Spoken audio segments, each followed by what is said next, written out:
السلام علیکم ورحمۃ اللہ وبرکاتہ، نحمدہ ونصلی علی رسولہ الکریم، اما بعد فاعوذ باللہ من الشیطان الرجیم، بسم اللہ الرحمن الرحیم، رب اشرح لی صدری ویسر لی امری واحلل عقدۃ من لسانی یفقہوا قولی، ویطعمون الطعام علی حبہ مسکینا ویتیما واسیرا انما نطعمکم لوجہ اللہ لا نرید منکم جزاء ولا شکورا۔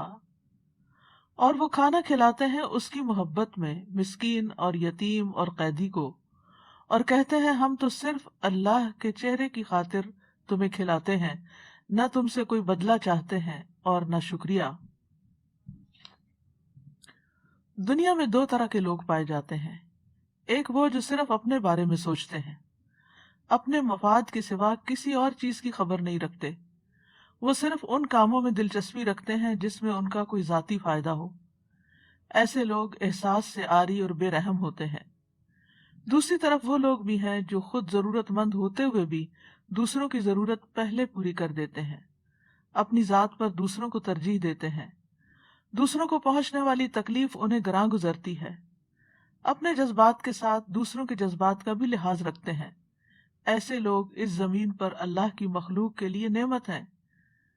جب کسی کے اندر حقیقی ایمان پیدا ہو جاتا ہے تو اس کا اظہار اسی شکل میں ہوتا ہے کہ وہ کسی شکریہ اور بدلے کا انتظار کیے بغیر دوسروں کے ساتھ جو بھلائی وہ کر سکتا ہے کر گزرتا ہے۔ ایسے ہی لوگ اللہ کے محبوب ہیں جو اس سے محبت کرتے ہیں اور اس کی محبت میں ہر پسندیدہ کام کرنے کے لیے تیار ہو جاتے ہیں۔ ان کی کمائی میں کمزوروں کا حق ہوتا ہے، اور جو دوسروں کے ساتھ بھلائی کرتا ہے وہ یقیناً خیر ہی خیر پاتا ہے۔ یہ آیات سورۃ الانسان کی ہیں، جس میں آتا ہے کہ ان الابرار یشربون من کأس کان مزاجها کافورا عینا یشرب بها عباد اللہ یفجرونها تفجیرا یوفون بالنذر ویخافون یوما کان شره مستطیرا ویطعمون الطعام علی حبہ مسکینا ویتیما واسیرا انما نطعمکم لوجہ اللہ لا نرید منکم جزاء ولا شکورا۔ بے شک نیک لوگ ایسے جام سے پیئیں گے جس میں کافور ملا ہوا ہوگا، وہ ایک چشمہ ہے جس سے اللہ کے بندے پیئیں گے، وہ اسے بہا کر لے جائیں گے، خوب بہا کر لے جانا، جو اپنی نظر پوری کرتے ہیں اور اس دن سے ڈرتے ہیں جس کی مصیبت بہت زیادہ پھیلی ہوئی ہوگی، اور وہ کھانا کھلاتے ہیں اس کی محبت پر مسکین اور یتیم اور قیدی کو، اور کہتے ہیں ہم تو تمہیں صرف اللہ کی خاطر کھلاتے ہیں، ہم تو تمہیں صرف اللہ کے چہرے کی خاطر کھلاتے ہیں، نہ تم سے کوئی بدلہ چاہتے ہیں نہ شکریہ۔ تو یہاں پر ابرار یعنی نیک لوگوں کی کچھ صفات کا ذکر ہو رہا ہے جن کی قیامت کے دن بہترین مہمانی کی جائے گی، کیونکہ دنیا میں وہ اللہ کی محبت کی خاطر لوگوں کی ضروریات کا خیال رکھتے تھے، اللہ سے کیے ہوئے وعدے پورے کرتے تھے، اور آخرت کے اس دن سے ڈرتے تھے جس کا شر ہر طرف پھیلا ہوا ہوگا، جس کی مصیبت ہر طرف عام ہوگی۔ یہی چیز انہیں ابھارتی تھی کہ وہ اللہ کی محبت میں اللہ کے چہرے کے دیدار کی خاطر ایسے نیک کام کریں کہ جو صرف اور صرف اس کے لیے خالص ہوں، جس میں کسی انسان سے بدلے یا شکریہ کی توقع نہ ہو۔ تو اس آیت کا جو خاص طور پر یہاں جس کا انتخاب کیا گیا، اس کا مطلب یہ ہے کہ وہ جو ایک معنی ہے کہ اللہ کی محبت میں، اور دوسرا یہ کہ کھانے کی محبت کے باوجود، یعنی خود انہیں کھانے کی ضرورت ہوتی ہے لیکن خود کھانے کی بجائے وہ دوسروں کو کھلا دیتے ہیں، ان لوگوں کو جو کمانے سے عاجز ہوں اور وہ کسی چیز کے مالک نہ ہوں۔ اور اس میں کئی لوگ آتے ہیں، یعنی سب سے پہلے تو یطعمون الطعام آتا ہے، یعنی کھانے کی محبت میں، کھانے کی خواہش کے باوجود، تھوڑا ہونے کے باوجود اللہ کی محبت کی وجہ سے وہ لوگوں کو کھلاتے ہیں۔ اور کس کس کو کھلاتے ہیں؟ مسکیناً، مسکین کو۔ مسکین وہ ہوتا ہے جسے دوسرے کی ضرورت ہوتی ہے اور وہ کمانے سے رکا ہوا ہوتا ہے۔ اور یتیم کو بھی کھلاتے ہیں۔ یتیم وہ نابالغ بچے ہوتے ہیں جو اپنے والد سے محروم ہو جائیں، یعنی وہ اپنی دیکھ بھال، لک آفٹر خود نہیں کر سکتے۔ اور پھر قیدی، قیدی کو کھلاتے ہیں۔ قیدی وہ ہوتا ہے جس کا معاملہ کسی اور کے ہاتھ میں ہوتا ہے۔ اور یہ سورت مکی سورت ہے جس کی یہ آیات آپ کے سامنے پڑھی گئی ہیں۔ یہ ساری کی ساری مسلمانوں کی قوت پکڑنے سے پہلے کے دور کی ہیں. اور قیدی کے بارے میں یہ اقوال بھی پائے جاتے ہیں کہ اس سے مراد مسلمان قیدی ہیں، یہ بھی معنی کیا جاتا ہے کہ اس سے مراد غلام ہیں، اور یہ بھی ہے کہ وہ مسلمان جو مشرکین کے قیدی ہیں، یعنی مشرکوں کے پاس قید کر دیے گئے ہیں. اور پھر ایک معنی یہ بھی کیا گیا ہے کہ ناقص العقل قیدی ہیں، یعنی قید ہونے کی وجہ سے وہ خبطی اور مجنون ہو گئے ہیں اور ان کو اپنا بھی ہوش نہیں، لہٰذا ان کی ضروریات پوری کرتے ہیں. اور اس کے علاوہ آج کل آپ دیکھیں کہ جیسے بہت سے لوگ کرونا وائرس کی وجہ سے آئسولیشن میں ہیں، خصوصاً وہ لوگ جو اس سے جو افیکٹ ہوئے ہیں، جو بیمار ہیں، جو اپنے آپ کو خود بھی لک آفٹر نہیں کر سکتے اور دوسرے لوگ بھی ان تک نہیں پہنچ سکتے. پھر نہ صرف یہ کہ وہ خود ضرورت مند ہو جاتے ہیں، بلکہ ان کے جو متعلقین ہیں، ان کے جو بچے ہیں، ان کے جن کے وہ ذمہ دار ہیں، وہ بھی شدید ضرورت مند ہو جاتے ہیں. تو قیدی سے مراد صرف وہی شخص نہیں ہو سکتا جو کسی جیل میں پڑا ہوا ہو آج کے دور میں، یا کسی خاص غلامی کا شکار ہو، یا کسی کی گردن پکڑی ہوئی ہو. اس سے مراد وہ لوگ بھی ہو سکتے ہیں کہ جو اس طرح ریسٹرکٹڈ ہیں کہ جو نہ کما سکتے ہیں، نہ پکا سکتے ہیں، نہ کھلا سکتے ہیں. تو جو بھی ایسے ضرورت مندوں کو کھلائے گا وہ اللہ تعالیٰ کی محبت پائے گا. اور کھانے کا خاص طور پر ذکر کیوں کیا گیا؟ کیونکہ کھانا کھلانا جو ہے وہ کرم نوازی، سخاوت اور ایثار کا ذریعہ ہے، یعنی ایثار کی علامت ہے کہ کسی شخص کے اندر قربانی کا جذبہ پایا جاتا ہے کہ وہ اپنی محبوب چیز کو دوسرے کو دیتا ہے. اور پھر یہاں پر ان کا جو کہنا ہے انما نطعمکم لوجہ اللہ، کہ ہم تو تمہیں صرف لوجہ اللہ کھلاتے ہیں، اللہ کے چہرے کی خاطر. اس سے پتہ چلتا ہے کہ ان کے اندر کتنا شدید اخلاص ہے کہ وہ دنیا کا کوئی صلہ اور کوئی بدلہ، حتیٰ کہ شکریہ کے الفاظ بھی نہیں چاہتے، بلکہ وہ اللہ سبحانہ تعالیٰ کی محبت چاہتے ہیں، اللہ کی رضا چاہتے ہیں، قیامت کے دن اللہ تعالیٰ کا دیدار چاہتے ہیں. لا نرید منکم جزاء ولا شکورا، ہم تم سے کوئی بدلہ اور شکریہ نہیں چاہتے. مطلب یہ ہے کہ ہم تو اللہ سے بدلہ چاہتے ہیں، کیونکہ اللہ تعالیٰ جو بدلہ دے سکتا ہے وہ تو کوئی اور بدلہ دے ہی نہیں سکتا. یعنی یہ وہ لوگ ہیں جو لوگوں سے تعریف نہیں چاہتے، لوگوں سے ایکنالجمنٹ نہیں چاہتے، لوگوں سے بدلہ نہیں چاہتے، اور نہ یہ چاہتے ہیں کہ کوئی اس پہ تعریف کرے، اور اگر کوئی تعریف نہ کرے تو ناراض ہو جاتے ہیں. جیسے بعض خواتین کی عادت ہوتی ہے کہ کھانا پکائیں اور اگر گھر والے کھانے والے تعریف نہ کریں تو وہ اس پر مائنڈ کر جاتے ہیں. اور اسی وجہ سے ہم دیکھتے ہیں کہ جو ہی کھانے کی ٹیبل پر لوگ مہمان بیٹھتے ہیں تو وہ عموماً پسند ہو یا نہ پسند ہو پکانے والے کی یا گھر والے کی تعریف کرنا شروع کر دیتے ہیں، کیونکہ اس تعریف کے سبھی کے کان منتظر ہوتے ہیں. تو لیکن جو خالص لوجہ اللہ کہلاتا ہے اس کو اس تعریف سے بھی گھبراہٹ ہوتی ہے، وہ یہ تعریف بھی نہیں چاہتا، کیونکہ جو اللہ کے مخلص بندے ہوتے ہیں وہ اللہ کے علاوہ کسی اور کی قدردانی کے محتاج نہیں ہوتے، اور یہی ان کے اخلاص کی سچائی ہوتی ہے. اور اسی طرح وہ یہ بھی نہیں کہتے کہ آپ ہمارے لیے دعا کریں، کیونکہ دعا بھی احسان کے بدلے کی ایک قسم ہے، لیکن اس کا یہ مطلب نہیں کہ تعریف کرنی نہیں چاہیے یا شکریہ ادا نہیں کرنا چاہیے یا یہ کہ دعا نہیں دینی چاہیے. جو ریسیپینٹ ہے اس کو یہ تمام کام کرنے چاہیے، اس کو شکریہ بھی ادا کرنا چاہیے، جزاک اللہ بھی کہنا چاہیے، اور کسی نہ کسی شکل میں اس احسان کا بدلہ بھی دینا چاہیے. لیکن اگر کوئی نہ دے سکتا ہو تو پھر اس پر کوئی حرف نہیں. تو اللہ سبحانہ تعالیٰ ان کے دلوں کے حال کی تعریف کر رہے ہیں، یعنی صرف ان کی تعریف نہیں بلکہ ان کے دلوں کا حال بیان کر رہے ہیں کہ ان کے دل میں کیا ہے، کہ انما نطعمکم لوجہ اللہ.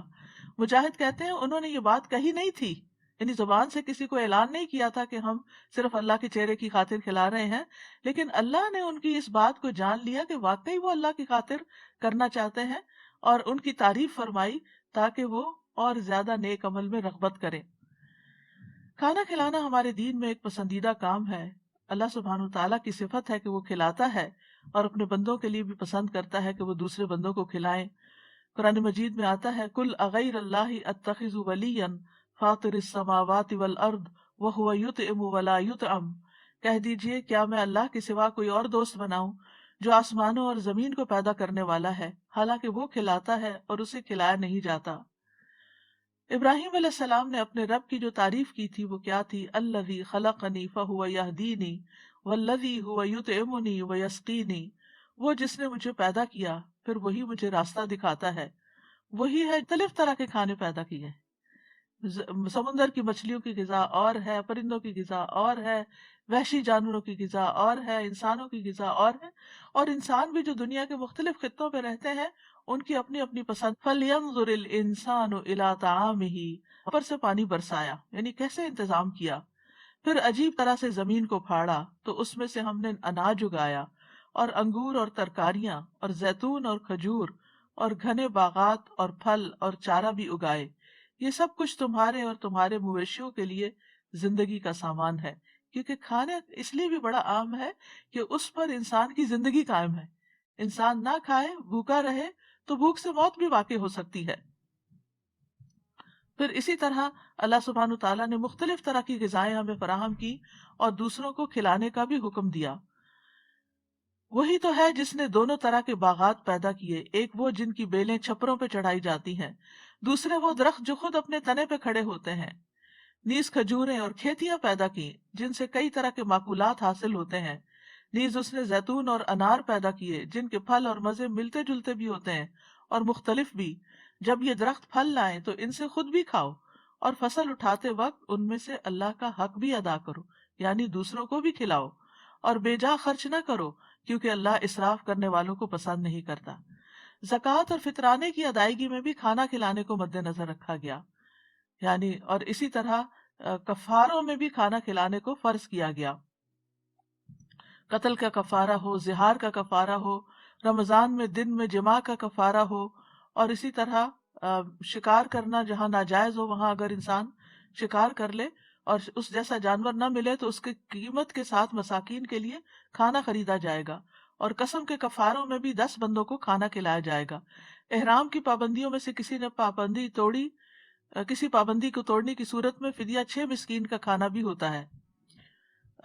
پھر اسی طرح یہ ہے کہ راجہ رائے یہی ہے کہ فطرانہ جو ہے وہ پیسے دینے کی بجائے کھانا دیا جائے مساکین کو۔ ہاں اگر ایسی جگہ ہو کہ جہاں کوئی مسکین نہ ہو تو اس صورت میں کسی دوسری جگہ پیسے بھی بھیجے جا سکتے ہیں، لیکن اس سے بھی بہتر یہی ہے کہ ان کو کھانا خرید کر دیا جائے۔ اسی طرح قربانی کے جانور جو ہیں ان میں بھی دوسروں کو کھلانے کا حکم ہے۔ وَكُلُوا مِنْهَا وَأَطْعِمُوا الْبَائِسَ الْفَقِيرَ، سو ان قربانی کے جانوروں کی جب تم قربانی کرو تو پھر ان میں سے خود بھی کھاؤ اور تنگ دست محتاج کو بھی کھلاؤ۔ ایک دوسری آیت میں آتا ہے فَكُلُوا مِنْهَا وَأَطْعِمُوا الْقَانِعَ وَالْمُعْتَرَّ، تو ان میں سے خود بھی کھاؤ اور قناعت کرنے والے کو بھی کھلاؤ اور مانگنے والے کو بھی کھلاؤ۔ پھر اسی طرح حج کی نیکی کیا ہے؟ آپ صلی اللہ علیہ وسلم نے فرمایا بر الحج اطعام الطعام و طیب الکلام، حج مبرور وہ ہے جس میں کھانا کھلایا جائے، یعنی صرف اپنے کھانے کی فکر نہ کی جائے، اپنے آس پاس کے ساتھیوں کو بھی کھلایا جائے اور اچھی گفتگو کی جائے، کیونکہ وہاں ظاہر ہے کہ مشقت کا سفر ہے تو پھر انسان بعض اوقات اریٹیٹ ہو کر دوسرے پہ غصے کا اظہار بھی کر دیتا ہے، تو اس سے بچا جائے۔ پھر اسی طرح اصحاب الیمین کی جو قیامت کے دن دائیں ہاتھ والے ہیں ان کی جو صفت قرآن مجید میں بتائی گئی ہے وہ کیا ہے؟ فَلَقْتَحَمَ الْعَقَبَةَ وَمَا أَدْرَاكَ مَا الْعَقَبَةُ فَكُّ رَقَبَةٍ أَوْ إِطْعَامٌ فِي يَوْمٍ ذِي مَسْغَبَةٍ يَتِيمًا ذَا مَقْرَبَةٍ أَوْ مِسْكِينًا ذَا مَتْرَبَةٍ ثُمَّ كَانَ مِنَ الَّذِينَ آمَنُوا وَتَوَاصَوْا بِالصَّبْرِ وَتَوَاصَوْا بِالْمَرْحَمَةِ أُولَئِكَ أَصْحَابُ الْمَيْمَنَةِ۔ پھر بھی وہ مشکل گھاٹی میں نہ گھسا، اور تجھے کس چیز نے معلوم کرایا کہ وہ مشکل گھاٹی کیا ہے؟ وہ گردن چھڑانا ہے، یعنی کسی قیدی کو آزاد کرانا ہے، یا کسی بھوک والے دن میں کھانا کھلانا ہے، کسی قرابت والے یتیم کو یا مٹی میں ملے ہوئے مسکین کو۔ پھر یہ ہو کہ وہ ان لوگوں میں سے ہو جو ایمان لائے اور جنہوں نے ایک دوسرے کو صبر کی وصیت کی اور ایک دوسرے کو رحم کرنے کی وصیت کی، یہی لوگ دائیں ہاتھ والے ہیں۔ ایمان اور مسکین کو کھانا کھلانے کا باہم گہرا تعلق ہے، کیونکہ ایمان والے مساکین کو کھانا کھلاتے ہیں، جبکہ جو ایمان نہیں رکھتے وہ مسکین کو کھانا کھلانے کی ترغیب نہیں دیتے۔ انہ کان لا یؤمن باللہ العظیم ولا یحض علی طعام المسکین، بلا شبہ وہ عظمت والے اللہ پر ایمان نہیں رکھتا تھا، یہ جہنم میں جانے والوں کی خصوصیت بتائی گئی ہے، اور نہ مسکین کو کھانا کھلانے کی ترغیب دیتا تھا۔ سورۃ ویل لکل ہمزۃ لمزہ میں بھی یہی آتا ہے، ویل لکل ہمزۃ لمزہ، نہیں سوری، ارأیت الذی یکذب بالدین، کیا آپ نے دیکھا اس شخص کو جو دین کو جھٹلاتا نہیں، جس کا ایمان کوئی نہیں؟ فذلک الذی یدعو الیتیم، یہ وہ شخص ہے جو یتیم کو دھکے دیتا ہے، ولا یحض علی طعام المسکین، اور مسکین کو کھانا کھلانے کی ترغیب نہیں دیتا۔ ابو درداء اپنی بیوی کو مساکین کی وجہ سے زیادہ شوربہ بنانے کی ترغیب دیتے تھے۔ وہ کہتے تھے ہم نے ایمان لانے کے ساتھ آدھی زنجیر اتار پھینکی ہے، یعنی جہنم والوں کو جس زنجیر میں جکڑا جائے گا، کیا ہم باقی آدھی بھی نہ اتار پھینکیں؟ اور یہ بات انہوں نے اسی آیت سے اخذ کی تھی کہ باقی کھانا کھلا کے اس زنجیر کو نکلوا دیں۔ عمر رضی اللہ عنہ سے روایت ہے کہ رسول اللہ صلی اللہ علیہ وسلم نے فرمایا افضل اعمال مومن کو خوشی دینا ہے، تم اس کے سطر کو ڈھانپ دو، یعنی اسے کوئی کپڑا پہناؤ، یا اس کی بھوک کو سیر کر دو، یا اس کی ضرورت پوری کر دو۔ اب پچھلی بات ہے تو مساکین یتیموں وغیرہ کے لیے تھی، لیکن اب کسی بھی مومن کے ساتھ کوئی اچھا معاملہ کرنا اس میں آ جاتا ہے، حتیٰ کہ اپنے گھر والوں کے ساتھ بھی۔ اور خواتین اس لحاظ سے بہت خوش قسمت ہیں کہ وہ ان کے ہاتھوں کھانا پکتا ہے اور ان کے بچے کھاتے ہیں، یہ بہت بڑی نیکی ہے۔ یعنی مردوں کے لیے تو باہر جا کے جہاد کرنا اور بڑے بڑے کام کرنا ہے، لیکن خواتین اگر صبر کے ساتھ، خوشی کے ساتھ اپنے گھر میں خود اپنے ہاتھوں سے کھانا پکا کر خود بھی کھاتی ہیں، بچوں کو بھی کھلاتی ہیں، ہمسایہ کو بھی خیال کرتی ہیں، عزیزوں رشتہ داروں کا بھی خیال کرتے ہیں، تو یہ ان کے حق میں بھی بہت بڑی نیکی ہے، کیونکہ یہ افضل اعمال میں سے ہے۔ مومن کو خوشی دینا، اس کے سطر کو ڈھانپنا اور اس کی بھوک دور کرنا یا اس کی کوئی ضرورت پوری کرنا۔ مناوی کہتے ہیں کہ تم میں سب سے بہترین لوگ وہ ہیں جو اپنے بھائیوں، اپنے پڑوسیوں، اپنے فقراء اور مساکین کو کھانا کھلاتے ہیں، کیونکہ جسم کا دار و مدار کھانے پر ہے اور اس میں ہر جاندار چیز کی زندگی ہے۔ اسی طرح بھوکے کو کھانا کھلانے کا حکم ہے۔ نبی صلی اللہ علیہ وسلم نے فرمایا بھوکے کو کھانا کھلاؤ، بیمار کی تیمارداری کرو اور قیدی کو رہائی دلاؤ۔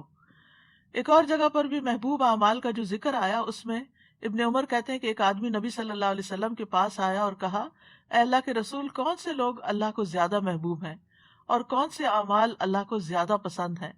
تو رسول اللہ صلی اللہ علیہ وسلم نے فرمایا وہ لوگ اللہ کو زیادہ محبوب ہیں جو دوسرے لوگوں کے لیے سب سے زیادہ فائدہ مند ہو، یعنی جو دوسروں کو فائدہ پہنچائیں۔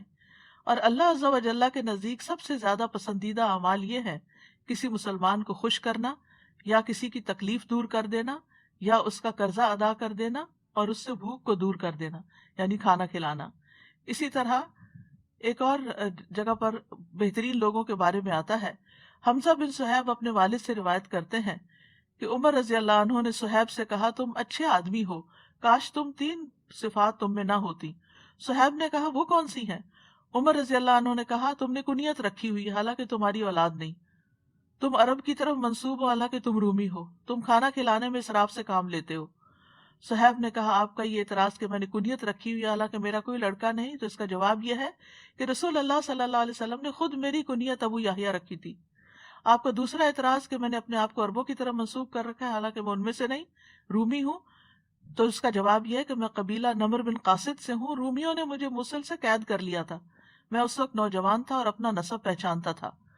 اور آپ کا یہ اعتراض کہ میں کھانے میں اسراف کرتا ہوں، یعنی کھانا کھلانے میں زیادہ کھلاتا ہوں، تو میں نے خود رسول اللہ صلی اللہ علیہ وسلم کو فرماتے ہوئے سنا تم میں سے بہترین شخص وہ ہے جو کھانا کھلائے۔ پھر اسی طرح ہر جگر والے کو کھلانے پلانے پہ اجر ہے، چاہے وہ انسان ہو، چاہے وہ حیوان ہو، چاہے وہ کوئی بھی مخلوق ہو۔ عبداللہ بن عمر رضی اللہ عنہ سے مروی ہے کہ ایک شخص رسول اللہ صلی اللہ علیہ وسلم کی خدمت میں حاضر ہوا اور عرض کیا کہ میں اپنے حوض میں پانی کھینچ رہا ہوتا ہوں، یہاں تک کہ جب میں اسے اپنے اونٹ کے لیے بھر لیتا ہوں تو کسی اور کا اونٹ آ جاتا ہے، میں اسے بھی پانی پلا دیتا ہوں، تو کیا اس پہ مجھے کچھ اجر ملے گا؟ تو رسول اللہ صلی اللہ علیہ وسلم نے فرمایا بے شک ہر پیاسی جان کے ساتھ ہمدردی کرنے کا اجر ہے، یعنی ہر ایک جو ضرورت مند ہے اس کے ساتھ، یعنی کوئی بھی ہو، چاہے اونٹی ہو یا انسان ہو یا کوئی بھی۔ پھر کھانا کھلانا صدقہ بھی ہے۔ نبی صلی اللہ علیہ وسلم نے فرمایا تمہارا اپنے آپ کو کھانا کھلانا، یعنی خود پکا کے کھانا، یہ بھی صدقہ ہے۔ تمہارا اپنے بیٹے کو کھلانا تمہارے لیے صدقہ ہے، تمہارا اپنی بیوی کو کھلانا تمہارے لیے صدقہ ہے، تمہارا اپنے خادم کو کھلانا تمہارے لیے صدقہ ہے۔ یعنی انسان کسی کو بھی کھانا کھلائے، چاہے اپنے گھر والوں کو کھلائے، تو وہ بھی اس کے لیے ثواب کا باعث ہوتا ہے۔ کھانا اللہ کے پاس ذخیرہ ہوتا ہے اور بہت بڑا ہو جاتا ہے۔ حضرت عائشہ سے مروی ہے کہ رسول اللہ صلی اللہ علیہ وسلم نے فرمایا بے شک اللہ تم میں سے ہر ایک کی کھجور اور لقمے کو، یعنی کھانے کا لقمہ، اس طرح بڑھاتا ہے، یعنی جب وہ لقمہ تم کسی کو کھلاتے ہو تو اس کو اتنا گرو کرتا ہے جیسے تم میں سے کوئی آدمی اپنے گھوڑے کے بچھیرے کو بڑھاتا ہے، یہاں تک کہ وہ احد پہاڑ کے برابر ہو جاتا ہے۔ حتیٰ کہ معمولی چیز کھلانے پر بھی اجر ہے۔ رسول اللہ صلی اللہ علیہ وسلم نے فرمایا اپنے اور آگ کے درمیان میں آڑ بناؤ، اپنے اور آگ کے بیچ میں آڑ بناؤ، خواہ ایک کھجور کے ٹکڑے سے ہی کیوں نہ، یعنی اس کو ہی صدقہ کیوں نہ کر کے۔ سعید بن جبیر کہتے ہیں کہ مسلمان یہ سمجھتے تھے کہ تھوڑی چیز دینے پہ ان کو اجر نہیں ملے گا، تو جب ان کے دروازے پر مسکین آ جاتا تو وہ کھجور دینے یا روٹی کا ٹکڑا دینے یا اخروٹ دینے کو قلیل سمجھتے تھے کہ یہ تو چھوٹی سی چیز ہے، یہ کیا دینا، اور وہ سائل کو ایسے ہی واپس کر دیتے تھے اور کہتے تھے کہ کچھ نہیں، ہمیں صرف اسی چیز کے صدقہ کرنے پر اجر دیا جاتا ہے جو ہم خود پسند کرتے ہیں۔ پس اللہ کا یہ فرمان نازل ہوا فَمَن يَعْمَلْ مِثْقَالَ ذَرَّةٍ خَيْرًا يَرَهُ، پس اللہ نے ان کو نیکی کے قلیل عمل کرنے پر بھی رغبت دلائی کہ وہ یہ عمل بھی کر سکتے ہیں، کیونکہ ہو سکتا ہے یہی زیادہ کر دیا جائے، یعنی وہ ایک لقمہ ہی، ایک کھجور ہی تمہارے لیے بڑھا کے احد پہاڑ برابر کر دی جائے، تو اس لیے چھوٹی چیز کو بھی حقیر نہ سمجھو۔ بہت دفعہ ایسا ہوتا ہے نا کہ کوئی تو ضرورت مند ہوتا ہے اور ہم شرما جاتے ہیں کہ یہ بھی کوئی دینے کی چیز ہے، حالانکہ ہو سکتا ہے دوسرے کو اسی چیز سے ہی فائدہ ہو جائے۔ پھر اسی طرح کھانے میں دوسروں کو شامل کر لینے سے برکت ہو جاتی ہے۔ وحشی بن حرب اپنے والد اور دادا سے روایت کرتے ہیں ایک مرتبہ ایک شخص نے نبی صلی اللہ علیہ وسلم سے کہا ہم کھانا تو کھاتے ہیں لیکن ہم سیر نہیں ہوتے۔ آپ نے فرمایا شاید تم الگ الگ کھاتے ہو، اپنے کھانے پہ جمع ہو جایا کرو، یعنی اکٹھے بیٹھ کے کھایا کرو، اور کھانے کے وقت اللہ کا نام لیا کرو، وہ تمہارے لیے اس کھانے میں برکت ڈال دے گا، یعنی بسم اللہ پڑھ کے کھاؤ تو تھوڑا بھی پورا ہو جائے گا۔ حسن بن علی سے مروی ہے کہ بھلائی اس گھر کی طرف سب سے تیزی سے جاتی ہے جس میں کھانا کھلایا جاتا ہے، یعنی اس گھر میں خیر و برکت ہو جاتی ہے جس میں کھانا کھلایا جاتا ہے، چھری سے لے کر اونٹ کی کوہان تک، یعنی ہر طرف بھلائی اور خیر نازل ہے۔ چھری سب سے چھوٹی چیز ہے اور اونٹ کی کوہان سب سے اونچی چیز ہے، یعنی اس میں بھی، چھری میں بھی برکت اور اونٹ کی کوہان میں بھی برکت۔ پھر اسی طرح یہ ہے کہ کھانے میں پڑوسی کو شامل کرنا چاہیے۔ ابو ذر سے مروی ہے، وہ کہتے ہیں مجھے میرے خلیل نے 3 باتوں کی وصیت فرمائی کہ بات سنو اور اطاعت کرو اگرچہ کٹے ہوئے اعضاء والے غلام کی حکمران کیوں نہ ہو۔ نمبر 2، جب سالن بناؤ تو اس کا پانی بڑھا لیا کرو، پھر اپنے ہمسائے میں رہنے والوں کو دیکھو اور بھلے طریقے سے ان تک پہنچاؤ۔ نمبر 3، اور نماز کو وقت پر ادا کرو، اور اگر امام کو پاؤ کہ وہ نماز پڑھ چکا ہے تو تمہاری ہو ہی چکی، ورنہ اس کے ساتھ پڑھ لو تو یہ نفلی ہو جائے گی، یعنی جس نے نماز پڑھ بھی لی ہے کوئی پیچھے سے اور آتا ہے تو اس کے ساتھ بھی کھڑے ہو جاؤ، تمہارے نفل ہو جائیں گے۔ پھر پڑوسی کو چھوڑ کر خود سیراب نہ ہو۔ محمد بن مسلمہ روایت کرتے ہیں میں نے رسول اللہ صلی اللہ علیہ وسلم کو یہ فرماتے ہوئے سنا کہ کوئی شخص اپنے پڑوسی کو چھوڑ کر خود سیراب نہ ہوتا پھرے، یعنی وہ اس کو بھوکا نہ چھوڑ دے یا اس کو ضرورت کے ساتھ نہ چھوڑ دے اور صرف اپنی فکر نہ کرے، وہ شخص مومن نہیں جس کا ہمسایہ بھوکا ہو۔ اور کبھی یہ بھی کرنا چاہیے کہ خود بھوکے رہ کے دوسروں کا پیٹ بھرا جائے، یعنی ہم عام طور پر سمجھتے کہ کھلائیں اس وقت جب ہمارے پاس اتنا ہو کہ ہم ایکسٹرا ہو کہ ہم دے سکیں، لیکن کبھی ایسا بھی ہوتا ہے کہ آپ کے پاس ایکسٹرا نہیں ہوتا، وہی ہوتا ہے جو آپ نے خود بھی کھانا ہوتا ہے، تو اس کو بھی آپ دوسروں کو کھلا سکتے ہیں۔ جس کا مشہور واقعہ وہ صحابی کا ہے کہ جب نبی صلی اللہ علیہ وسلم کے پاس ایک مہمان آیا تو آپ نے سب ازواج کے پاس کہلا کے بھیجا کہ کون اس کو کھانا کھلائے گا، تو کسی گھر سے کچھ بھی نہ نکلا، تو ایک انصاری کہنے لگے میں اس کو اپنے ساتھ لے جاتا ہوں۔ بہرحال وہ گھر گئے تو ان کے گھر میں بس اتنا کھانا تھا، یا خود کھاتے یا مہمان کھاتا، انہوں نے بتی بجھا دی اور یوں شو کیا جیسے ہم خود بھی کھا رہے ہیں، اور مہمان کو کھانا کھلا دیا اور بچے بھی بھوکے سو گئے اور خود بھی بھوکے سوئے، تو اللہ سبحانہ تعالیٰ ان کے حق میں راضی ہو گیا اور اللہ تعالیٰ ان کے اوپر ہنس پڑا۔ حدیث میں آتا ہے کہ نبی صلی اللہ علیہ وسلم کی خدمت میں جب صبح وہ آئے تو آپ نے فرمایا تم دونوں میاں بیوی کے نیک عمل پر اللہ تعالیٰ رات کو ہنس پڑا، یا یہ فرمایا کہ اس کو پسند کیا، اور پھر یہ آیت نازل فرمائی وَيُؤْثِرُونَ عَلَىٰ أَنفُسِهِمْ وَلَوْ كَانَ بِهِمْ خَصَاصَةٌ وَمَن يُوقَ شُحَّ نَفْسِهِ فَأُولَٰئِكَ هُمُ الْمُفْلِحُونَ، اور وہ انصار ترجیح دیتے ہیں اپنے نفسوں پر دوسرے غریب صحابہ کو اگرچہ خود بھی فاقے میں ہوں، اور جو اپنی طبیعت کے بخل سے محفوظ رکھا گیا سو ایسے ہی لوگ فلاح پانے والے ہیں۔ پھر یہ ہے کہ مسکین کو کبھی خالی ہاتھ نہیں لوٹانا چاہیے، کچھ نہ آپ نے فرمایا کہ کچھ نہ کچھ رکھ دیا کرو، خواہ جلا ہوا کھوری کیوں نہ ہو۔ پھر اسی طرح یہ کھانا کھلانا جنت واجب کر دینے والا عمل ہے۔ ہانی بن یزید نے نبی صلی اللہ علیہ وسلم سے پوچھا مجھے کوئی ایسی چیز بتا دے جس سے میرے لیے جنت لازم ہو جائے، مجھے جنت میں جانا ہے۔ آپ نے فرمایا اچھا کلام اور کھانا کھلانے کو لازم پکڑ لو، یعنی دوسروں سے بات اچھی طرح کرو اور کھانا کھلانا پکا کر لو۔ پھر جنت کے خوبصورت بالا خانے ملنا، علی رضی اللہ عنہ سے مروی ہے، وہ کہتے ہیں کہ رسول اللہ صلی اللہ علیہ وسلم نے فرمایا یقیناً جنت میں ایسے بالا خانے بھی ہیں جن کا اندرونی حصہ باہر سے نظر آتا ہے اور باہر کا حصہ اندر سے نظر آتا ہے، یعنی جیسے شیشہ لگا ہوا ہو۔ تو ایک دیہاتی نے پوچھا یا رسول اللہ صلی اللہ علیہ وسلم یہ کس کے لیے ہے؟ آپ نے فرمایا اس شخص کے لیے جو اچھی بات کرے اور کھانا کھلائے، اور جب لوگ رات کو سو رہے ہوں تو صرف اللہ کے لیے نماز ادا کرے، یعنی تہجد وغیرہ پڑھے، پھر یہ جنت میں بلند درجوں والے کام ہیں۔ آپ نے فرمایا جنت کو بلند کرنے والی 3 چیزیں ہیں، نمبر 1 کھانا کھلانا، نمبر 2 سلام پھیلانا، اور نمبر 3 رات کے وقت جب لوگ سو رہے ہوں تو نماز پڑھنا۔ کھانا کھلانے کے کئی معاشرتی فوائد بھی ہیں، اس میں ایک یہ ہے کہ انسان کا نفس سے بخل اور کنجوسی نکل جاتی ہے، یعنی انسان کے نفس کا تزکیہ ہوتا ہے۔ اور پھر اسی طرح فقیر اور بھوکا آدمی جو ہے وہ بھی راضی ہو جاتا ہے، اور اپنے دل میں جو امیر شخص کے خلاف کا بغض رکھتا ہے وہ نکل جاتا ہے، یعنی اپنی ہی صفائی بھی ہوتی ہے اور جس کو دیا جاتا ہے اس کا دل کا حال بھی اچھا ہو جاتا ہے۔ اسی طرح جو لوگ دین اسلام سے ناواقف ہیں ان میں دین پھیلانے کا ذریعہ بھی بنتا ہے، اور پھر یہ کہ آپس میں محبت بڑھتی ہے۔ اور اس کے برعکس قرآن مجید میں کھانا نہ کھلانے پر مذمت کی گئی ہے۔ جہنم میں لے جانے والا عمل ہے، جہنمیوں سے پوچھا جائے گا ما سلککم فی سقر، یہ کیا چیز تمہیں جہنم میں لے گئی؟ قالوا لم نک من المصلین ولم نک نطعم المسکین، وہ کہیں گے ہم نماز نہیں پڑھتے تھے یا نماز پڑھنے والوں میں سے نہیں تھے اور ہم کھانا نہیں کھلاتے تھے۔ اور وہ باغ والوں کا قصہ جو قرآن میں آتا ہے کہ جنہوں نے یہ سوچا ہی تھا کہ ہم مسکینوں کو دیں گے، نہیں ابھی کیا کچھ نہیں، ابھی تو وہ پہنچے ہی نہیں تھے باغ میں، صرف منصوبہ بندی کر رہے تھے کہ ان کا سارا باغ جل کے رہ گیا۔ تو مسکین کو کھانا نہ کھلانے کی مذمت ہے، ولا یحض علی طعام المسکین۔ اور کھانا کھلانے کا ایک اور نقصان یہ بھی ہے کہ قیامت کے دن اللہ تعالیٰ فرمائے گا اے ابن آدم میں بیمار ہوا، تو نے میری عیادت نہیں کی۔ اسی طرح اللہ تعالیٰ فرمائے گا اے ابن آدم میں نے تجھ سے کھانا مانگا، تو نے مجھے کھانا نہیں کھلایا۔ وہ کہے گا اے میرے رب میں تجھے کھانا کیسے کھلاتا حالانکہ تو رب العالمین ہے۔ تو اللہ تعالیٰ فرمائے گا کیا تو نہیں جانتا تھا کہ میرے فلاں بندے نے تجھ سے کھانا مانگا تھا لیکن تو نے اس کو نہیں کھلایا؟ کیا تو نہیں جانتا تھا کہ اگر تو اس کو کھلاتا تو اسے میرے پاس پاتا؟ پھر اسی طرح پانی بھی نہیں روکنا چاہیے، کیونکہ 3 لوگ ایسے ہیں جن سے اللہ تعالیٰ قیامت کے دن کلام نہیں کرے گا۔ ان میں سے ایک وہ ہے کہ جس کے پاس ضرورت سے زیادہ پانی تھا لیکن وہ مسافروں کو نہیں پلاتا تھا، یعنی ساتھ والوں کو نہیں دیتا تھا جبکہ وہ سخت پیاسے تھے۔ کھانا کھلانا انبیاء کی صفت ہے۔ ابراہیم علیہ السلام مہمان کے بغیر کھانا نہیں کھاتے تھے، نبی صلی اللہ علیہ وسلم کی سنت ہے۔ ارباز بن ساریہ کہتے ہیں کہ رسول اللہ صلی اللہ علیہ وسلم نے مجھے سحری میں رمضان میں سحری کے لیے بلایا۔ افطار پارٹی تو بہت ہوتی ہیں لیکن آپ صلی اللہ علیہ وسلم نے سحری کھلانے کے لیے بلایا اور فرمایا آؤ مبارک کھانا کھا لو، یعنی سحری کا کھانا جو ہے برکت والا کھانا ہے۔ پھر یہ صحابہ کی سنت ہے۔ ابن عمر کے دسترخوان پر یتیم بھی حاضر ہوتا۔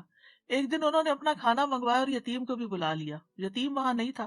جب وہ کھانے سے فارغ ہوئے تو یتیم آ گیا، کھانا منگوایا تو کھانا نہیں تھا۔ پھر ابن عمر نے بازار سے اس کے لیے ستو اور شہد منگوایا اور اس کو پیش کیا، یعنی ایک دفعہ جب بلا لیا تو پھر کچھ نہ کچھ دے کر ہی بھیجا۔ نافع کہتے ہیں کہ ابن عمر اس وقت تک کھانا نہیں کھاتے تھے جب تک ان کے ساتھ کھانے کے لیے کوئی مسکین نہ لایا جاتا، یعنی وہ اس کا اتنا اہتمام کرتے تھے۔ ایک دفعہ میں ان کے ساتھ کھانے کے لیے ایک شخص کو لایا کہ اس نے بہت زیادہ کھانا کھایا۔ بعد میں ابن عمر نے کہا آئندہ اس شخص کو میرے ساتھ کھانے کے لیے نہ لانا، میں نے نبی صلی اللہ علیہ وسلم سے سنا ہے کہ مومن ایک ہاتھ میں کھاتا ہے اور کافر 7 ہاتھوں میں کھاتا ہے۔ پھر اسی طرح نافع کہتے کہ ابن عمر بیمار ہو گئے تو انہوں نے انگور کی خواہش ظاہر کی، ابھی انگور نئے نئے آئے تھے، یعنی موسم شروع ہوا تھا۔ تو ان کی بیوی صفیہ نے ایک درہم بھیجا کہ انگوروں کا خوشہ خریدا جائے۔ جو ایلچی انگور لینے گیا اس کے پیچھے پیچھے سوالی آ گیا۔ جب وہ ایلچی دروازے پہ آیا اور داخل ہوا تو اس نے کہا ایک سائل ہے، یعنی سوا اللہ کے نام کا دو کچھ۔ ابن عمر نے کہا یہ اس کو دے دو، تو انہوں نے وہ خوشہ سائل کو دے دیا۔ پھر صفیہ ان کی وائف تھی، انہوں نے پھر ایک درہم بھیجا اور پھر ایلچی پیچھے وہی سائل آ گیا۔ پھر ابن عمر نے کہا یہ ان کو دے دو، پھر وہ دوبارہ ان کو دے دیا گیا۔ تو صفیہ نے سائل کی طرف پیغام بھیجا اللہ کی قسم اگر تم اب آؤ گے تو تم مجھ سے کوئی خیر نہیں پاؤ گے، تم میرے شوہر کو کھانے نہیں دیتے پھر آ جاتے ہو۔ اور پھر ایک اور درہم بھیجا اور انگوروں کا خوشہ خریدا۔ امہات المومنین کی بھی یہ سنت ہے۔ ایک مسکین حضرت عائشہ کے پاس آیا، اس نے ان سے کچھ مانگا۔ حضرت عائشہ روزے سے تھی، ان کے گھر میں صرف ایک ہی روٹی تھی۔ اپنی لونڈی سے کہا یہ اس کو دے دو۔ اس نے کہا آپ کے پاس افطاری کے لیے کچھ نہیں؟ انہوں نے کہا یہ اس کو دے دو۔ تو خیر لونڈی نے ایسا ہی کیا، وہ دے دیا۔ وہ کہتی ہیں جب شام ہوئی تو کسی گھرانے کی طرف سے ہمیں بکری کا تحفہ بھیجا گیا، تو ام المومنین حضرت عائشہ نے کہا، مجھے بلایا اور کہا اس میں سے تم کھا لو، یہ تمہاری ایک روٹی سے بہتر ہے۔ یعنی تم روٹی نہیں دے رہی تھی تو اللہ نے تمہارے لیے اتنا بہترین بھیج دیا۔ سلف صالحین جو تھے وہ اپنے کھانے میں دوسروں کو شریک کیا کرتے تھے۔ بہت سے لوگ افطاری میں دوسروں کو ساتھ کھلانے پہ ترجیح دیتے، ان میں سے عبداللہ بن عمر، داؤد تائی، مالک بن دینار اور احمد بن حنبل ہیں۔ ابن عمر یتیموں اور مساکین کے ساتھ روزہ افطار کرتے۔ اگر ابن عمر کو یہ علم ہو جاتا کہ ان کے گھر والوں نے ان کو مساکین اور یتیموں سے دور ہٹایا تو اس رات افطاری نہ کرتے، یعنی کہ وہ بہت زیادہ اس بات کا خیال رکھتے تھے۔ خود روزہ رکھتے اور دوسروں کو کھلا دیتے۔ ان میں سے حسن بصری اور عبداللہ بن مبارک ہیں۔ کبھی اکیلا نہ کھانے والے۔ ابو سوار کے ادبی کہتے ہیں کہ بنی عدی کے کچھ لوگ اس مسجد میں نماز پڑھتے تھے، ان میں سے کسی ایک نے بھی اکیلے اس طرح افطاری نہیں کی کہ وہ کھانے پر اکیلے ہوں۔ اگر ان کو کوئی کھانا کھانے والا ساتھ مل جاتا تو کھا لیتے، ورنہ اپنا کھانا مسجد لے جاتے اور وہاں لوگوں کے ساتھ مل کے کھاتے، لوگ ان کے ساتھ کھاتے۔ پھر اپنے کھانے پر دوسروں کو ترجیح دینا۔ ربی کے پاس جب کوئی سائل آتا تو وہ کہتے اس کو شکر کھلاؤ، کیونکہ ربی شکر پسند کرتے تھے، یعنی جو خود پسند کرتے تھے وہی مسکین کو دیتے تھے۔ غلام آزاد کرنے سے بھی زیادہ کھانا کھلانے کو پسند کرنا۔ بعض سلف صالحین کہتے ہیں کہ میں اپنے ساتھیوں میں سے 10 ساتھیوں کو دعوت دوں اور ان کو ایسا کھانا کھلا دوں جسے وہ پسند کرتے ہوں، تو یہ مجھے اسماعیل علیہ السلام کی اولاد میں سے 10 غلام آزاد کرنے سے زیادہ محبوب ہے۔ دنیا کی ہر چیز سے زیادہ اپنے بھائی کو کھانا کھلانا پسند کرنا۔ ابو سلیمان دارانی کہتے ہیں اگر پوری دنیا میں سے مجھے صرف ایک لقمہ ملے پھر میرا بھائی آ جائے تو میں یہی پسند کروں گا کہ میں یہ لقمہ اس کے منہ میں ڈال دوں۔ پھر گھر آنے والے مہمان کو بہترین چیز پیش کرنا۔ ابو خلدہ کہتے ہیں میں اور عبداللہ بن عوم محمد بن سیرین کے پاس گئے تو انہوں نے ہمیں مرحبا کہا اور وہ کہنے لگے مجھے سمجھ نہیں آ رہی کہ میں تمہیں کیا تحفہ دوں، تم میں سے ہر ایک کے گھر میں روٹی اور گوشت کھایا جاتا ہے، لیکن میں تمہیں ایسا کھانا کھلاؤں گا جس کے بارے میں میرا خیال ہے کہ وہ تمہارے گھر میں نہیں کھایا جاتا۔ تو وہ شہدہ لے کر آئے جو کہ شیری کی طرح کوئی چیز یعنی میٹھی چیز تھی، وہ اسے چھری سے کاٹتے تھے اور ہمیں کھلاتے تھے، یعنی وہ چیز کھلانا کہ جو دوسرے نہیں کھاتے ہوں۔ بعض اوقات ایسا ہوتا ہے نا کہ روزمرہ کا نارمل کھانا تو ہر کوئی کھا رہا ہوتا ہے، لیکن یعنی کہ اہتمام کے ساتھ یا یعنی جو کبھی کبھار بنایا جاتا ہے۔ پھر اپنی پسند کا کھانا بنا کر دوسروں کو کھلا دینا۔ آمش کہتے ہیں کہ خیثمہ مٹھائی کی مانند ایک خبیث تیار کرتے، وہ بہت لذیذ کھانا بناتے، پھر وہ ابراہیم اور ہمیں بلاتے اور کہتے یہ میرا پسندیدہ کھانا ہے، تم کھاؤ، یہ میں نے تم لوگوں کے لیے تیار کیا ہے۔ آنے والے مہمانوں کے لیے کچھ نہ کچھ سنبھال کر رکھنا۔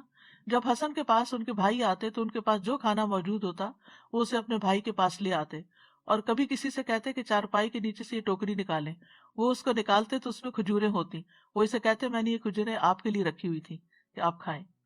انما نطعمکم لوجہ اللہ، ہم تمہیں صرف اللہ کے چہرے کی خاطر کھلاتے ہیں۔ تو یاد رکھیے کہ اللہ کے چہرے کے سوا سب کچھ فنا ہو جائے گا۔ اللہ سبحانہ وتعالیٰ کے چہرے کی کوئی مثال نہیں، لیس کمثلہ شیء، یعنی کسی انسان کی شکل جیسی یا کسی اور کی شکل جیسی نہیں ہے اللہ تعالیٰ کی، وہ اللہ ہی ہے جس جیسا کوئی اور نہیں۔ اور اس کا حجاب، اس کے چہرے کا حجاب بھی ہے جو نور ہے، اگر وہ اسے کھول دے تو اس کے چہرے کی شعائیں جہاں تک اس کی نگاہیں پہنچتی ہیں مخلوق کو جلا دیں، یعنی اتنا چمکدار ہے۔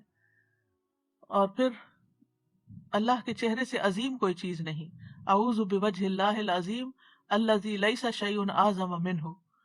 اللہ سبحانہ تعالیٰ مسکراتا بھی ہے، ہنستا بھی ہے، اور مومن کی سب سے بڑی خواہش اللہ کے چہرے کا دیدار ہے، کیونکہ اس سے بڑی کوئی نعمت ہی نہیں۔ جنتی جب جنت میں پہنچ جائیں گے تو جنت کی ساری نعمتیں ان کے سامنے اللہ کے دیدار کے سامنے چھوٹی ہو جائیں گی۔ قرآن مجید میں آتا ہے للذین احسنوا الحسنی وزیادہ۔ مجاہد نے اس کی تفسیر میں کہا زیادہ سے مراد اللہ کی مغفرت اور رضامندی ہے، لیکن دوسرے علماء نے اس سے مراد اللہ کے چہرے کا دیدار لیا ہے۔ قیامت کے دن ایمان والوں کے لیے یہ دیدار ہوگا اور دوسروں کے لیے یہ نہیں ہوگا، اور سب اللہ تعالیٰ کو اس طرح دیکھ سکیں گے کہ درمیان میں کوئی رکاوٹ نہیں ہوگی۔ قیامت کے دن دیدار کے بعد جنت میں اللہ کا دیدار ہوگا، اور پھر اللہ کے چہرے کو دیکھنے سے بڑھ کر کوئی چیز پیاری نہ ہوگی۔ ہر جمعہ یوم المزید کو اللہ کے چہرے کا دیدار ہوگا، اس لیے ہمیں اللہ کے چہرہ دیکھنے کے لیے یہ دل میں حسرت لیے ہوئے، تڑپ لیے ہوئے اس کی خاطر کام کرنا چاہیے۔ اور یہ اعمال کی قبولیت کی شرط بھی ہے کہ جو چیز اس کے لیے کی جائے وہی قبول ہوگی، اور اس سے ایمان کی حلاوت مٹھاس بھی ملتی ہے انسان کو، اور ہر کام اللہ کے چہرے کے لیے کرنا چاہیے۔ الذی یؤتی مالہ یتزکا وما لأحد عندہ من نعمت تجزا الا ابتغاء وجہ ربہ الاعلی ولسوف یرضی، جو اپنا مال اس لیے دیتا ہے کہ پاک ہو جائے، حالانکہ اس کے ہاں کسی کا کوئی احسان نہیں کہ اس کا بدلہ دیا جائے، مگر وہ تو صرف اپنے رب کا چہرہ طلب کرنے کے لیے دیتا ہے جو سب سے بلند ہے، اور ان قریب وہ راضی ہو جائے گا۔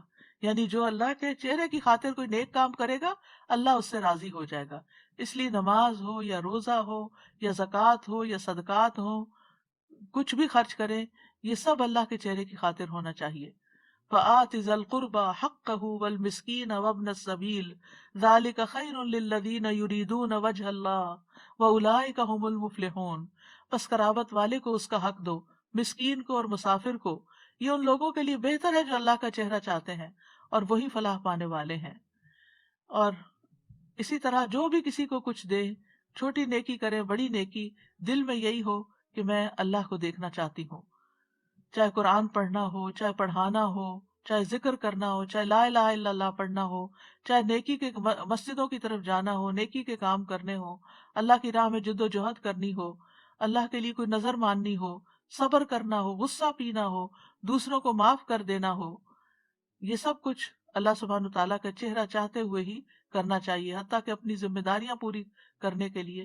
اسی طرح اگر کوئی سوال کرے تو وہ بھی اللہ کے چہرے کا واسطہ یعنی دے کر جو سوال کرے اس کو دینا بھی چاہیے، یعنی کہ مانگنے والے کو اگر کوئی اللہ کے نام سے یا اللہ کے چہرے کی خاطر مانگے کہ اللہ تمہیں اللہ اپنا چہرہ دکھائے، تو اس سوالی کو رد نہیں کرنا چاہیے۔ آپ نے فرمایا جو تم سے اللہ کے نام پر پناہ طلب کرے اس کو پناہ دو، اور جو تم سے اللہ کے چہرے کے واسطے سے سوال کرے اس کو بھی دو۔ اور ہمیں دعا بھی مانگنی چاہیے اللہ سے کہ اللہ ہمیں اپنا دیدار عطا کر، اور یہ ایک لمبی دعا ہے جس کے ایک حصے میں یہ بھی دعا آتی ہے، اللہم بعلمک الغیب وقدرتک علی الخلق احینی ما علمت الحیات خیرا لی وتوفنی اذا علمت الوفاة خیرا لی، اللہم واسألک خشیتک فی الغیب والشہادہ واسألک کلمۃ الحق فی الرضا والغضب واسألک القصد فی الفقر والغنى واسألک نعیما لا ينفد واسألک قرۃ عین لا تنقطع واسألک الرضا بعد القضاء واسألک برد العیش بعد الموت، اور واسألک لذۃ النظر الی وجہک والشوق الی لقائک فی غیر ضراء مضرۃ ولا فتنۃ مضلۃ، اللہم زیننا بزینۃ الایمان وجعلنا ھداۃ مہتدین۔ باقی حدیث کی بجائے میں اس صرف پارٹ کا ترجمہ کروں گی۔ اور تیرے چہرے کو دیکھنے کی لذت کا سوال کرتا ہوں، اور تجھ سے ملاقات کا شوق مانگتا ہوں، بغیر اس کے کہ کسی نقصان دہ مصیبت میں پھنسوں یا کسی گمراہ کن فتنے میں مبتلا ہوں۔ اے اللہ ہمیں ایمان کی زینت سے مزین کر دے اور ہمیں ہدایت یافتہ لوگوں کا رہنما بنا دے۔ پھر اللہ کے چہرے کا وسیلہ دے کے دعا کرنی چاہیے۔ اعوذ بوجہ قعقاع بن حکیم کہتے ہیں کہ کعب الاحبار نے کہا اگر میں چند کلمات نہ پڑھتا تو یہودی مجھے گدھا بنا دیتے، یعنی اتنا جادو کرتے تھے۔ لوگوں نے پوچھا وہ کیا ہے؟ کعب نے کہا اعوذ بوجہ اللہ العظیم الذی لیس شیء اعظم منہ وبکلمات اللہ التامات التی لا یجاوزہن بر ولا فاجر وباسماء اللہ الحسنى کلها ما علمت منها وما لم اعلم من شر ما خلق وبرأ وذرأ، میں اللہ کے عظیم چہرے کی پناہ مانگتا ہوں جس سے عظیم کوئی اور چیز نہیں، اور اس کے مکمل کلمات کے ساتھ پناہ چاہتا ہوں جس سے کوئی نیک یا بد آگے نہیں بڑھ سکتا، اور اللہ کے تمام اسماء حسنہ کے ساتھ پناہ چاہتا ہوں جن کو میں جانتا ہوں اور جن کو میں نہیں جانتا، اور اس چیز کے شر سے جس کو اللہ نے بنایا، پیدا کیا اور پھیلا دیا۔ بہت ہی جامع اور خوبصورت دعا ہے۔ اب کرنے کے کام کیا ہے؟ کرنے کے کام یہ ہے کہ ہم جو کام بھی کریں اللہ کے چہرے کی خاطر کریں، اور خاص طور پر کسی کی ضرورت پوری کرنا، چاہے وہ کھانا کھلا کے ہو، چاہے وہ کپڑا پہنا کے ہو، چاہے وہ کسی اور شکل میں ہو، کیونکہ اللہ ہی سب سے بڑھ کر ریوارڈ دینے والا ہے۔ اس کا بدلہ دینے والا ہے. کیونکہ کھانا پکانا، کھانا کمانا یہ کوئی آسان کام نہیں ہے. انسان کا خون پسینہ ایک ہوتا ہے. تو جو شخص محنت مشقت کر کے تکلیف اٹھا کے یہ کام کرتا ہے پھر اور وہ اللہ کی خاطر کرے تو اس کو اس کا اجر ملتا ہے. بعض لوگ بندوں کی تعریف کی خاطر جب کرتے ہیں اور بندے تعریف نہیں کرتے تو وہ سخت فرسٹریشن کا شکار ہوتے ہیں. تو اس لیے اگر انسان کو یہ پتا ہو کہ میرے رب نے دیکھ لیا، میرے رب نے قدردانی کی، تو یہ چیز اس کے دل میں خوشی بھر دیتی ہے. پھر یہ ہے کہ ہر چیز میں اپنا چہرہ اللہ ہی کی طرف کرنا چاہیے. رسول اللہ صلی اللہ علیہ وسلم نے فرمایا اللہ اسلام کی تعریف یہ ہے کہ تم اپنے چہرے کو اللہ کے سپرد کر دو. اور پھر بہترین دین اس کا ہے وَمَنْ أَحْسَنُ دِينًا مِمَّنْ أَسْلَمَ وَجْهَهُ لِلَّهِ وَهُوَ مُحْسِنٌ وَاتَّبَعَ مِلَّةَ إِبْرَاهِيمَ حَنِيفًا وَاتَّخَذَ اللَّهُ إِبْرَاهِيمَ خَلِيلًا. اور اس شخص سے کس کا دین بہتر ہو سکتا ہے جس نے اللہ کے سامنے اپنا سر تسلیم خم کر دیا اور وہ احسان کرنے والا بھی ہو اور یکسو ہو جانے والے ابراہیم کے طریقے کی پیروی کر رہا ہو، اس ابراہیم کی جسے اللہ نے اپنا مخلص دوست بنا لیا تھا. پھر یہ کہ اسی کی خاطر اپنی زندگی گزارنی چاہیے، ایسے لوگوں کے ساتھ مل کے جڑ کے رہنا چاہیے. وَاصْبِرْ نَفْسَكَ مَعَ الَّذِينَ يَدْعُونَ رَبَّهُمْ بِالْغَدَاةِ وَالْعَشِيِّ يُرِيدُونَ وَجْهَهُ. اور اپنے آپ کو ان لوگوں کے ساتھ باندھے رکھو جو اپنے رب کو پہلے اور پچھلے پیر پکارتے ہیں، اس کا چہرہ چاہتے ہیں، اور تیری آنکھیں ان سے آگے نہ بڑھیں کہ تو دنیا کی زندگی کی زینت چاہتا ہو. اور اس شخص کا کہنا مت مان جس کے دل کو ہم نے اپنی یاد سے غافل کر دیا اور وہ اپنی خواہش کے پیچھے چلا تو اس کا کام ہمیشہ حد سے بڑا ہوا ہے. پھر یہ ہے کہ نماز میں، دعا میں یکسوئی اختیار کرنی چاہیے. قربانی کے وقت اپنا رخ اللہ کی طرف کر لینا چاہیے. اور پھر جھگڑوں کے وقت بھی انسان جھگڑوں میں پڑنے کی بجائے اپنا معاملہ اللہ کے سپرد کر کے اپنا رخ پھیر لیں. پھر اللہ کے عذاب سے بچنے کے لیے اللہ کے چہرے کی پناہ مانگنی چاہیے. پھر سوتے ہوئے اپنا چہرہ اللہ کے سپرد کر دینا چاہیے. اللہم اسلمت وجہی الیک وفوضت امری الیک والجأت ظہری الیک رغبتا ورہبتا الیک لا ملجأ ولا منجا منک الا الیک آمنت بکتابک الذی انزلت وبنبیک الذی ارسلت. اے اللہ میں نے اپنا چہرہ تیرے سپرد کر دیا، اپنا معاملہ تجھے سونپ دیا. میں نے تیرے ثواب کی توقع اور تیرے عذاب کے ڈر سے تجھی کو پشت پناہ بنا لیا. تجھ سے بھاگ کر کہیں اور پناہ اور نجات کی جگہ نہیں مگر تیرے ہی پاس. اے اللہ جو کتاب تو نے نازل کی میں اس پر ایمان لایا، جو نبی تو نے بھیجا میں اس پر ایمان لایا. تو اگر تم اس حالت میں مر گئے، یعنی اس ایمان اور اس رغبت کے ساتھ، فرمایا تم فطرت پر مرو گے. اور اس کو باقی سب دعاؤں کے آخر میں پڑھو. تو اس سے یہ پتہ چلتا ہے کہ نبی صلی اللہ علیہ وسلم نے بعض اوقات احادیث کی ترتیب بھی بتائی. اللہ سبحانہ وتعالیٰ ہمیں عمل کی توفیق عطا فرمائے. وآخر دعوانا ان الحمد للہ رب العالمین. سبحانک اللہم وبحمدک اشہد ان لا الہ الا انت استغفرک واتوب الیک. السلام علیکم ورحمۃ اللہ وبرکاتہ.